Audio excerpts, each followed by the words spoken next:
Hello po ulit mga kaibigan, si Carlo po ulit ito at gusto lang ipakita sa inyo kung ano ang pwedeng mangyari kung mag-i-invest kayo ng 100,000 pesos sa Forex Aggressive Plus.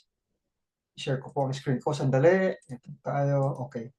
Ito po, gamitin po natin ang parameters na to. So magsimula kayo ng 100,000 pesos na kapital at palalaguin natin siya sa 1 million pesos sa loob lamang ng 5 taon o 5 kalahating taon. Ito po ang assumption natin. Yung 100,000 pesos is equivalent sa $1,724 kung 58 pesos per dollar ang exchange rate. Meron po tayong $30 na monthly fee, so 1,740 pesos po yun. Current average rewards po o yung gains every month is about 5.5% po.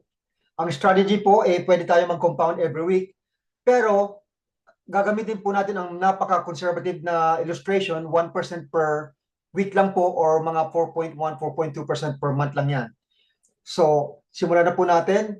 So, kung 100,000 po at may 1% na interest every week at nagko-compound siya ng 52 times a year, after 1 year po na nababawasan natin yung 1,740 or $30 a month, after 1 year po, 141,000 pesos na siya. After 2 years naman po, 209,000 na siya. After 3 years, 325,000 na. 4 years, 518,000. 5 years, 843,000.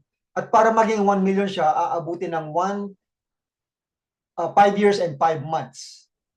So, kung ano naman po, kung i-take advantage nyo yung $60 na discount, kung babayaran na kagad yung monthly fee sa unang buwan pa lang, instead na $360 for the whole year, $300 lang po siya or 17,400. In 5 years po, yung inyong 100,000 will be worth 1.3 million instead na 840 something thousand lang. So, after 5 years po, kung yung 1.3 million na yon magsisimula na kayong mag-withdraw ng 50,000 a month for the next 12 months. Tapos after 1 year po, madadagdagan ng 10% and all the way to 5th year, ito na po ang kalalabasan niya. So, sa unang taon po, 600,000 ang na-withdraw nyo. Sa susunod, 660, 726, 798, 878,000 sa panlimang taon.